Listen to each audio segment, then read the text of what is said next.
¿Cómo están? Bienvenidos a otro nuevo programa más de Impacto Semanal 2024. Estos son nuestros titulares.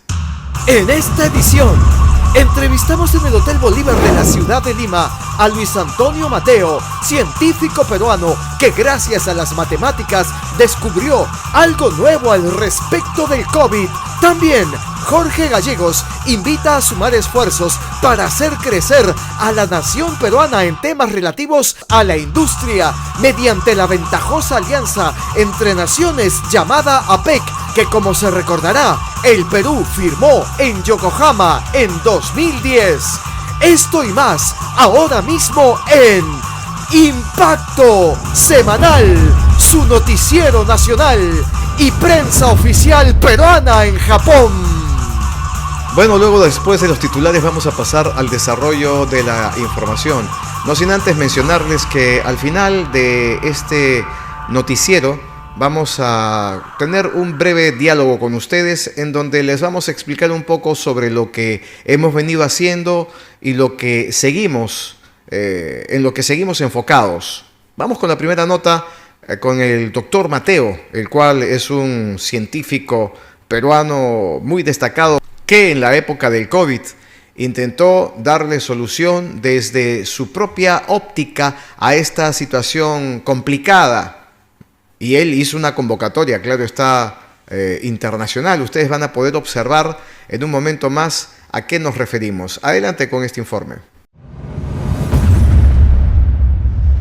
Nos encontramos en el centro de la ciudad de Lima, en el mítico Hotel Bolívar, en donde en esta ocasión, por encargo de la MPO Kawasaki de Miguel Olivos, en Japón, vamos a entrevistar al doctor Mateo. Soy el doctor Luis Antonio Mateo Muñoz, nacido en la provincia de Chincha, departamento de Ica, Perú. Mi función es desarrollar en el mundo entero un nuevo planteamiento de las formas de pensar y buscar cómo las investigaciones en el mundo deben tener en todas sus dimensiones carácter multidisciplinario.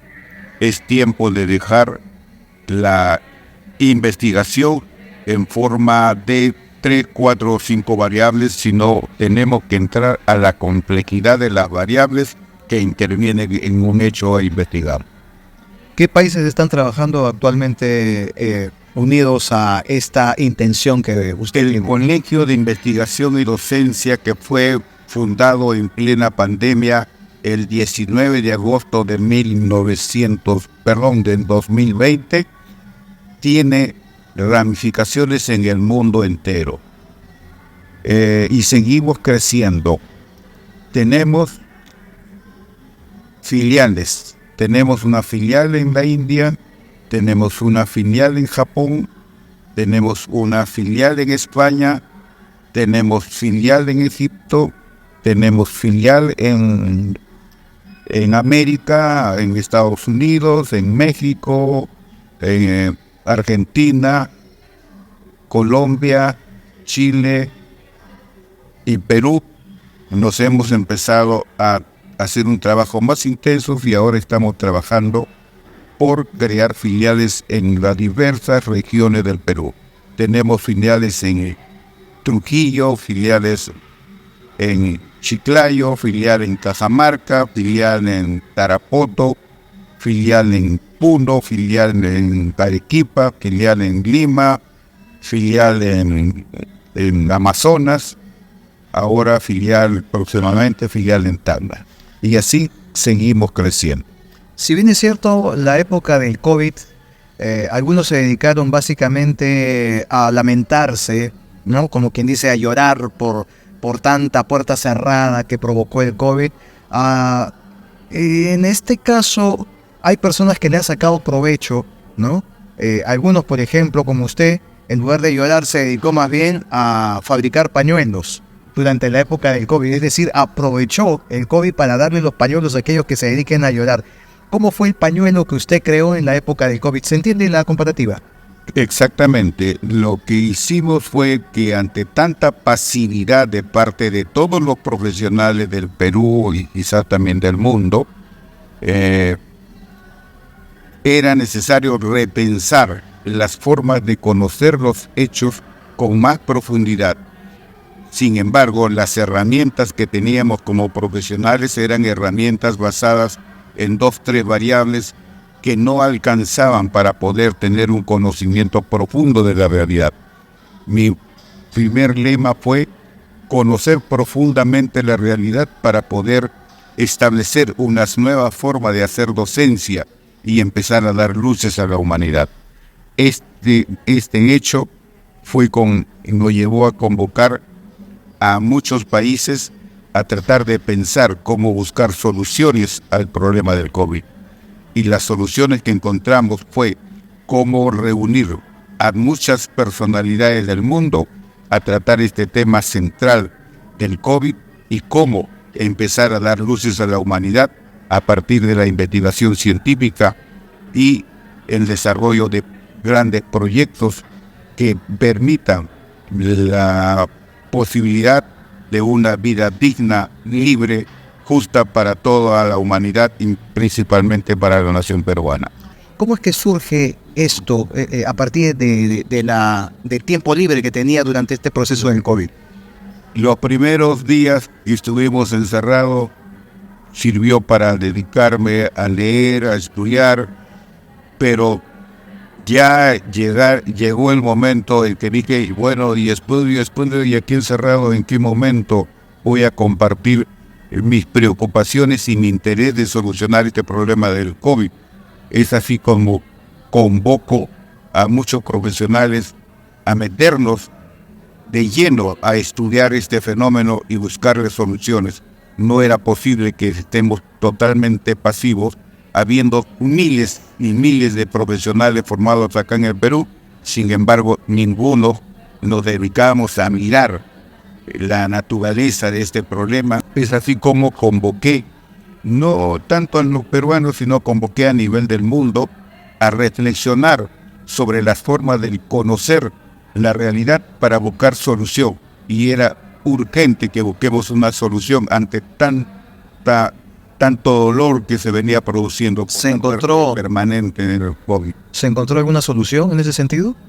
La solución que buscamos era convocar a todos para estudiar el fenómeno y darle esperanza a nuestra humanidad, darle esperanza a nuestro pueblo de que sí es posible seguir con nuestra vida caminando con libertad, caminando sin temor a un COVID que con la justa medía 200 nanómetros, y nosotros somos un mundo inmensamente grande para ese fenómeno y sin embargo estamos asustados. Cuéntenos cuál es la vinculación que hay entre los números, la matemática y el COVID. ¿Cómo así pudo desarrollar o mezclar estos elementos?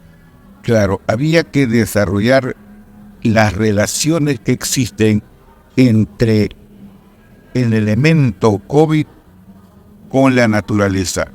Cómo abordar ese tema, y es un abordaje de la que no estábamos acostumbrados, porque estamos acostumbrados a mirar el macromundo, a mirar la macronaturaleza, a mirar las matemáticas en la naturaleza, pero no lo habíamos relacionado al nanomundo, al mundo de los cuerpos infinitesimales.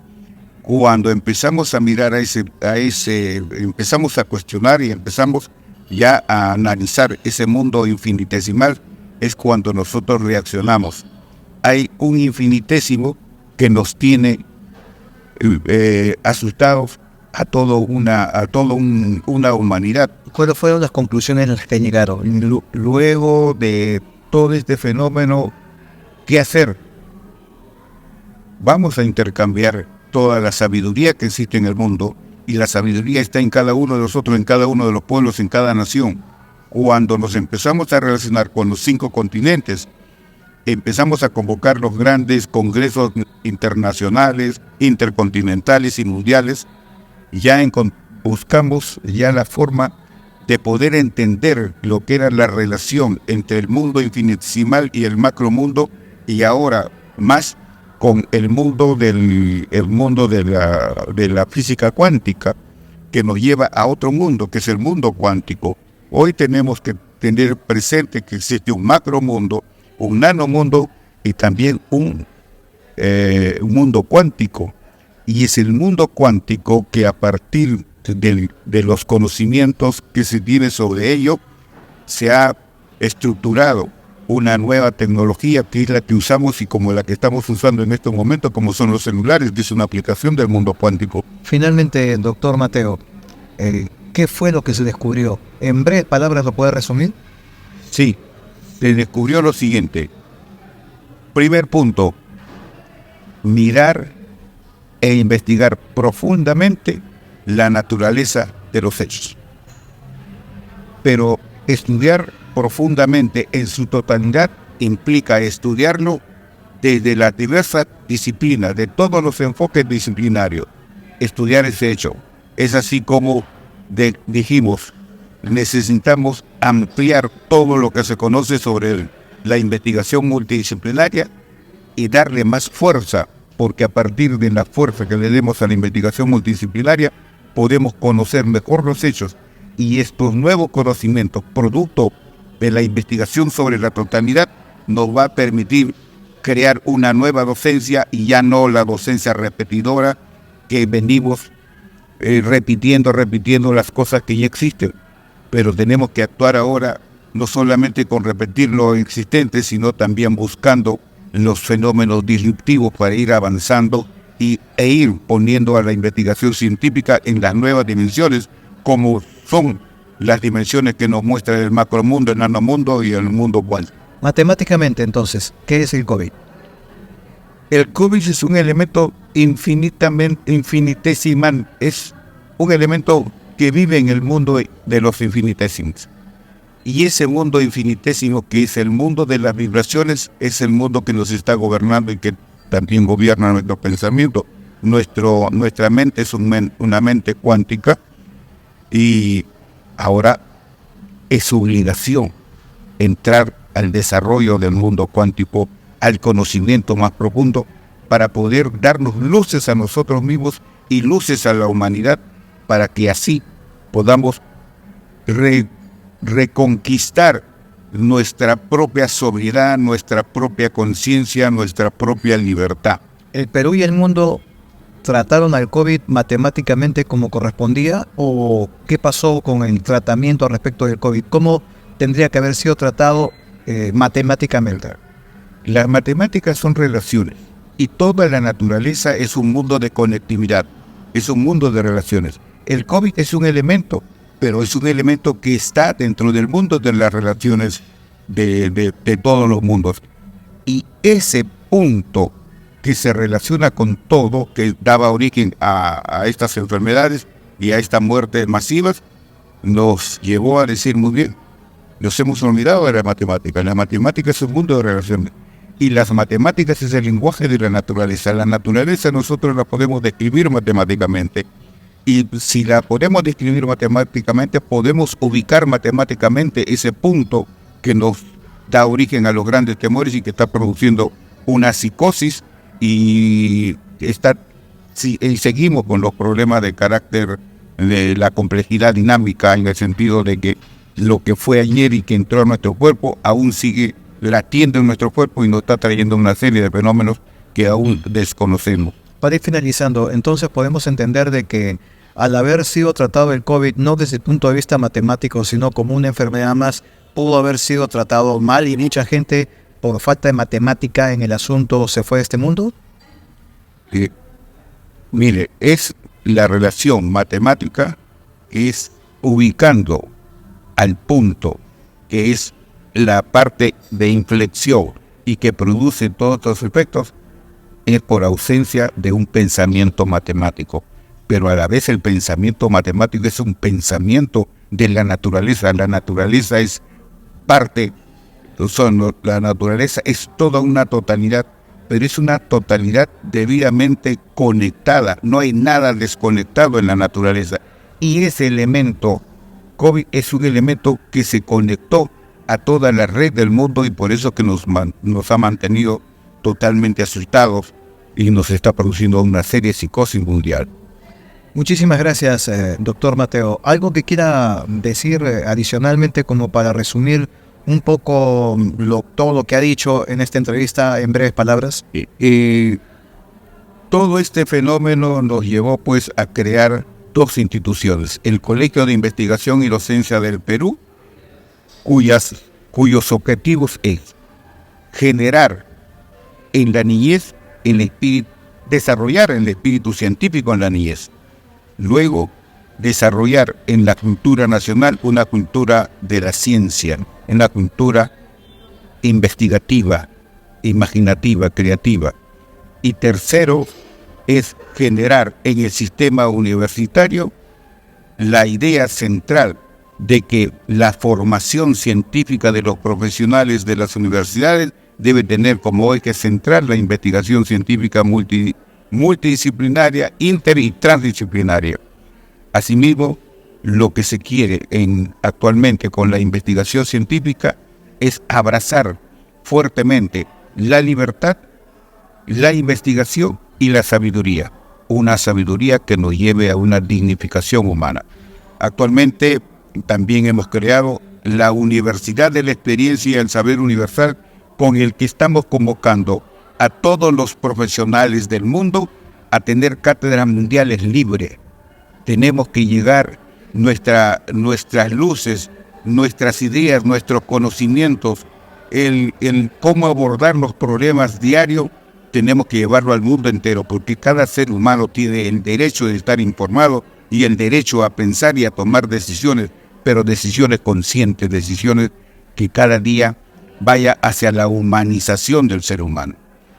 Esto es que actualmente tenemos la Universidad de la Experiencia y el Saber Universal con cátedras mundiales, como es la Cátedra Mundial de la Inteligencia Artificial. Tenemos Cátedra Mundial sobre epistemología, sobre la forma como abordar el conocer y qué hacer con esos nuevos conocimientos, cómo producirlo, cómo desarrollarlo y cómo darle mayor utilidad a la dignificación humana. También hemos creado, le decía, el Colegio de Investigación y Docencia del Perú, que tenemos ya filiales en gran parte del mundo, acá también en el Perú, y estas redes juramentan desarrollar la investigación científica multidisciplinaria como forma de dar luces a la humanidad, una educación que sirva para el cuidado de la vida. ¿Usted qué nos puede decir con respecto a la filial del Colegio de Investigación y Docencia del Perú? La relación que guarda a respecto de la corporación NPO Kawasaki International School Japan que dirige Miguel Olivos. Cuéntenos cuáles son los proyectos que tendría entonces con esta filial en Japón.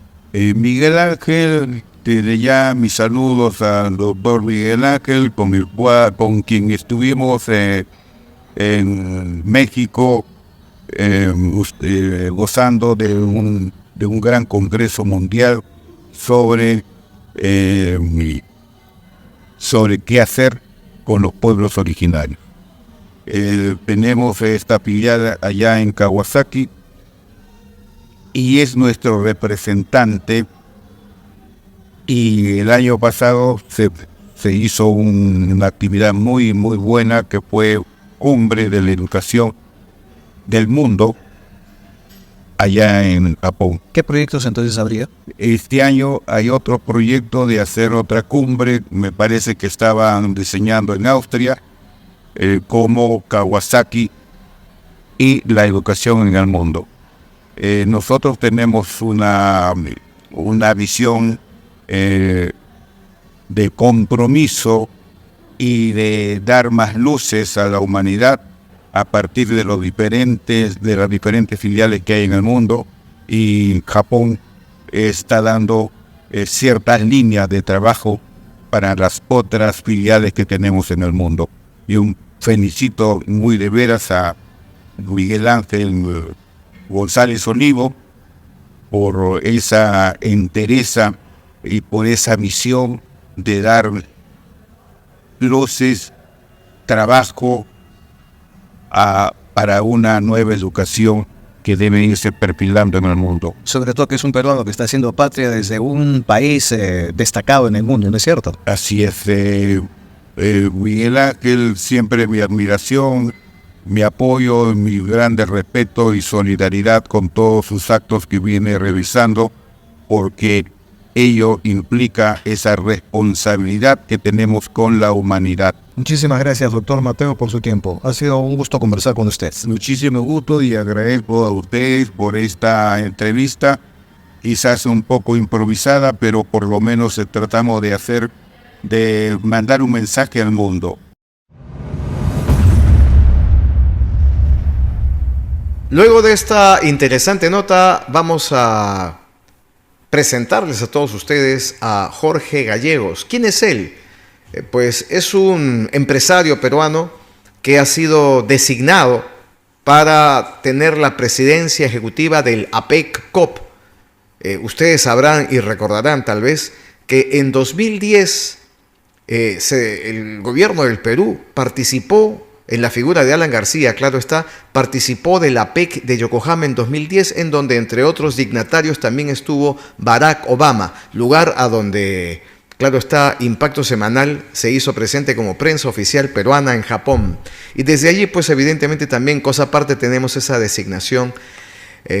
Y la nota, la verdad, está muy interesante, sobre todo porque deja abierta la probabilidad, la posibilidad de que muchos más empresarios peruanos se quieran incorporar a esta interesante idea que propone APEC-COP. La verdad que si se puede hacer patria desde fuera del Perú o desde dentro del Perú, hacer crecer a nuestra nación, esta es una muy buena oportunidad. Adelante con este informe. Nos encontramos con el presidente de APEC-COP, Asociación Asia-Pacífico. Él es Jorge Gallegos. Él nos va a explicar un poco sobre la labor que viene cumpliendo en favor del Perú. ¿Cómo está, Jorge? Bienvenido. Gracias, Ricardo. En principio, el Instituto de Cooperación de Asia-Pacífico es una organización no gubernamental que es especializada en el tema de cooperación internacional, basados principalmente en otorgar una asistencia técnica a los gobiernos regionales y a los gobiernos locales, ¿no? Principalmente enfocados en un tema de unir esfuerzos, ¿no? Y buscar experiencias y modelos de éxitos de otros países que son miembros de la APEC, como por ejemplo Japón, China, Corea, Singapur, ¿no? Tenemos países como Singapur que son número 1 en el mundo en educación y queremos ver esos modelos de éxito, cómo Singapur ha desarrollado en la educación. Y eso lo podemos plasmar en el Perú. Ese es parte del trabajo que hace el Instituto de Cooperación de Asia-Pacífico como un organismo no gubernamental. Somos un organismo no gubernamental que pertenecemos a la sociedad civil. Y hoy en día la sociedad civil debe ser parte de un conjunto de articulación donde debe estar la academia, la empresa, el gobierno, el Estado, ¿no? Todos unidos. En ese sentido, nuestro instituto trabaja puntualmente otorgando asistencia técnica a los gobiernos locales y a los gobiernos regionales para desarrollar modelos de éxito. Muy bien, Jorge. Mira, te contaré y a los amigos televidentes. Hace ya 13 años, 14 prácticamente, en 2010, el equipo periodístico para el que yo trabajaba, que se llamaba Impacto Semanal en Japón, tuvimos la ocasión de participar como prensa oficial peruana en esa nación para el evento de APEC, ¿no? De Cooperación Asia-Pacífico. Y a nosotros nos quedó claro la firma ejecutada por Alan García en este compromiso entre varias naciones para favorecer al Perú. Sin embargo, nace esta otra manera de entender la cooperación con otra denominación, o en todo caso con un nombre un poco más ampliado. O sea, me refiero a APEC-COP. La APEC-COP son las siglas de la denominación del Instituto de Cooperación de Asia-Pacífico. Somos una entidad del sector privado, de todo lo que corresponde a la sociedad civil, como organismo no gubernamental seguimos las pautas de lo que significa el Foro de Cooperación de Asia-Pacífico. Como todos sabemos, el Foro de Cooperación de Asia-Pacífico es un foro económico que lo manejan los ministerios de Relaciones Exteriores de cada país y ellos dan las pautas para poder acceder a la cooperación técnica internacional. Por el lado nuestro, nosotros damos asistencia técnica a los gobiernos regionales, a los gobiernos locales, para poder darles desarrollo en sus comunidades, con modelos de éxitos que ya se hayan dado en otros países, experiencias que ya se hayan dado. Muy bien, y los directores, los directivos de Asia, de APEC y de APECOP, ¿de qué forma, y en especial este último, ¿no? ¿De qué forma deben de trabajar o están trabajando en favor del gobierno peruano? ¿Puedes ampliar un poco lo que hoy por hoy está sucediendo? Sí, el directorio del Instituto de Cooperación de Asia-Pacífico está compuesto por un presidente ejecutivo, quien les habla, es el actual presidente ejecutivo, y tenemos un directorio conformado por un equipo técnico, Marco Schur, que es de Alemania, que tuvo mucha experiencia en los países asiáticos, dando transformación tecnológica de la industria alemana en países asiáticos, como Tailandia, Singapur y China. Todos estos modelos que él ha trabajado, lo estamos volcando esa experiencia al Instituto de Cooperación de Asia-Pacífico para desarrollar proyectos en el Perú. Por ejemplo, estamos trabajando con el gobierno regional de Lima, vía un convenio que hemos firmado para desarrollar un parque industrial, un parque científico-tecnológico y un parque industrial. Eso es lo que hacemos. Sin embargo, no forman parte de la organización del gobierno de Perú, pero son una NPO, una ONG que trabaja de la mano con el gobierno del Perú, ¿no es cierto? Así es, trabajamos de la mano con los gobiernos locales y trabajamos de la mano con los gobiernos regionales.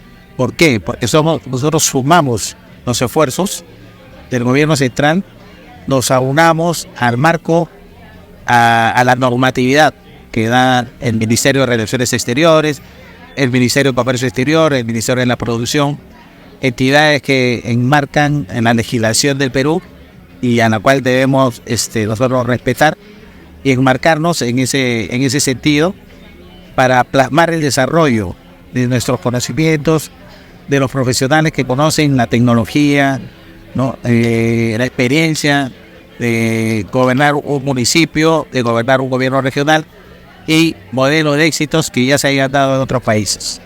Jorge Gallegos, explícanos con toda la sinceridad que se pueda, porque yo sé que hay muchas personas, empresarios, gente de industria, gente que hoy por hoy es independiente y que no tienen ningún vínculo con el gobierno nacional. ¿Encuentras eco de parte del gobierno? ¿Encuentras una respuesta, un apoyo, algo, digamos, que fomente el interés por parte de los profesionales independientes en hacer lo mismo que tú estás haciendo, brindando tu tiempo o ofreciendo la ONG que tú diriges en favor de los intereses de todo el Perú?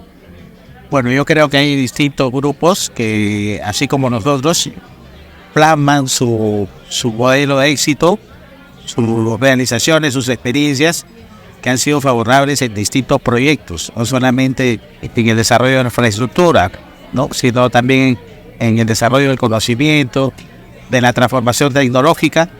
Y eso es muy bueno, que todos los peruanos que llegan a un momento donde ya han desarrollado y se sienten satisfechos de tener una actividad empresarial, una actividad profesional, quieren plasmar sus conocimientos, ¿no?, en bien del país. Yo creo que eso es bueno y mientras más profesionales haya de este tipo, bienvenido sea y hagamos esfuerzos para unirnos, estar unidos para que al fin y al cabo el único beneficiario sea el país que salga adelante, ¿no? El gobierno peruano apoya, abre los brazos, hay mucha burocracia. El gobierno peruano se está viendo en estos últimos años que existe una articulación y el gobierno peruano ha dado cuenta de que existe mucha burocracia en el tema de la permisología, de la tramitología. Por dar un ejemplo, ¿no?, en el sector minero hay muchas inversiones muchos interesados, muchas empresas en trabajar en el sector minero, pero lamentablemente no hay un incentivo de parte del gobierno en el tema de la tramitología y la permisología. En esos últimos años, principalmente en este 2024, se observa de que los ministros de Energía y Minas, el ministro de Medio Ambiente, el ministro de la Producción, están haciendo esfuerzos conjuntos que es digno de resaltar y de relevar, porque esto permite de que los procedimientos administrativos, en aras de que la inversión privada y los inversionistas extranjeros lleguen al Perú, desarrollan sus inversiones, y esto genera empleo, genera desarrollo económico, genera desarrollo de infraestructura y una serie de desarrollos en bien del país. Tenemos entendido, para terminar, Jorge, tenemos entendido que Miguel Olivos, que es director de la MPO Kawasaki en Japón, Miguel Ángel González Olivos, acaba de ser nombrado como responsable, como director, si no me equivoco ese es el cargo, director sí de APEC Coop en Japón. ¿Cuáles van a ser los roles que él va a desarrollar? ¿De qué manera se va a vincular con las autoridades, no solo del Perú y Japón, sino tal vez con autoridades de países hermanos? ¿Cuál va a ser su función? ¿Nos puedes adelantar un poco? Bueno, su función de Miguel Ángel González Olivos, en principio es un gran profesional que tiene mucha experiencia a nivel global, principalmente en los países asiáticos. Él es una persona que radica en Japón y tiene muchos conocimientos y tiene bastante articulación con otros países. Y su interés de poder plasmar esas experiencias y esos modelos de éxitos que existen en los países asiáticos han conllevado a que nuestro Instituto de Cooperación de Asia-Pacífico, en un directorio, ha sido propuesto para que sea nuestro coordinador, nuestro asesor y nuestro director de enlace en la ciudad de Japón, ¿no? Y desde ahí monitorear los países asiáticos que desarrollan modelos de éxito y que se pueden plasmar en los gobiernos regionales y en los gobiernos locales para desarrollar el país, tanto en infraestructura, en educación y tecnología, ¿no? Y servicios. Muy bien, Jorge Gallegos. Pues para finalizar, algo que quisieras mencionar que tal vez se quedó en el tintero en esta entrevista. Bueno, en principio agradecer el equipo tenemos un equipo internacional, agradecer a Miguel González Olivos, que es un alto profesional en la materia, en las relaciones, en la articulación principalmente, y como peruano él se siente identificado con muchos pueblos, él como un ciudadano que pertenece al gobierno regional de Lima y de la zona de Huacho, de Huaral, en una zona que está desarrollando todo el norte chico en estos momentos, como el puerto de Chancay, que es un puerto tan importante, ¿no? Que es una inversión de China, ¿no? Y países asiáticos que van a venir a colaborar y a contribuir. En ese sentido, la función de nuestro representante Miguel González Olivos en Japón va a ser de mucha importancia en el desarrollo de traer visiones empresariales, de traer tecnología, de traer conocimiento de países que ya han desarrollado modelos de éxito en Asia-Pacífico. Muchas gracias, Jorge Gallegos. Encantado. Muchas gracias a ustedes.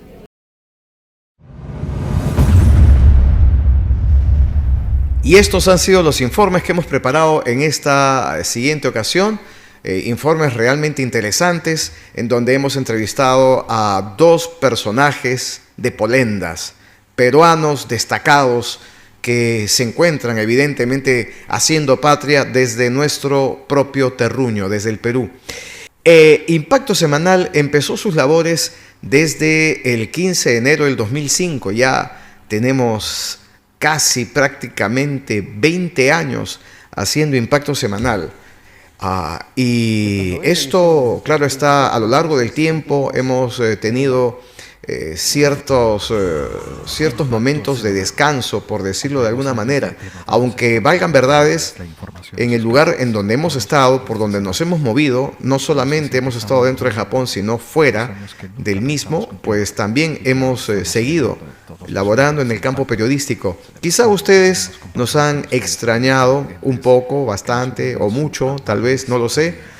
Pues nosotros no desaparecimos, simplemente hicimos como algunos felinos, ¿no? Como el tigre, que da un paso hacia atrás, pero para saltar mucho más lejos. Y sí, creo que hemos, modestia aparte, hemos ido consiguiendo algunos galardones en esta vida. Y precisamente, hablando de galardones, hace nada más unos días atrás, el 17 de junio del 2024, quiero mostrarles un galardón muy en especial, que la verdad yo no ando mostrando ni mis diplomas ni nada por el estilo, pero la verdad esto sí creo que es digno de destacar, y esto se lo debemos precisamente a Miguel Olivos. Él es presidente de la NPO Kawasaki.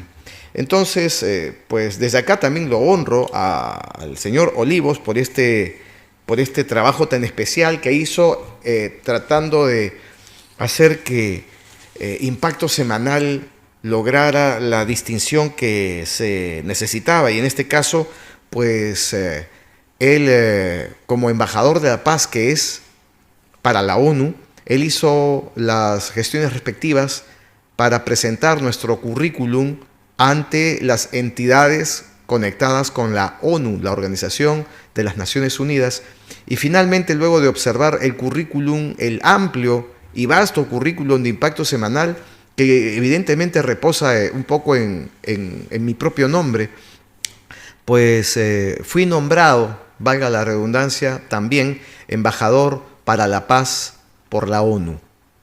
Entonces, pues, debido a esta conexión que hemos tenido recientemente con la NPO Kawasaki, todo apuntaría a que dentro de no mucho tiempo Impacto Semanal va a tener una constancia dentro de la comunidad latina en Japón.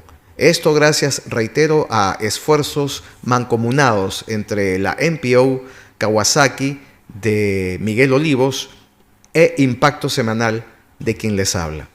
Y pues la verdad, todos ustedes van a salir favorecidos. Por ahí nos decían, hablando un poco así en confianza, que nos han extrañado mucho, ¿no? Que los medios de comunicación que hoy por hoy siguen manejándose o moviéndose dentro del territorio japonés, los medios latinos, ellos también nos han extrañado. No, o sea, perdón, disculpen la ironía, pero son amigos nuestros, ¿ah? Nosotros los conocemos muy bien a los medios de comunicación. Entonces, desde aquí, nuestro fuerte abrazo y pues nos sumamos, ¿no?, a la intención de querer seguir comunicando a los peruanos que radican en Japón y a los latinos en general que radican en Japón, porque esto no es un programa nada más para los peruanos, sino para los latinos en general. Y pues nos sumamos a este esfuerzo mancomunado de seguir llevando la información desde Japón para el mundo. Impacto Semanal, su noticiero nacional y mundial, y prensa oficial peruana en Japón.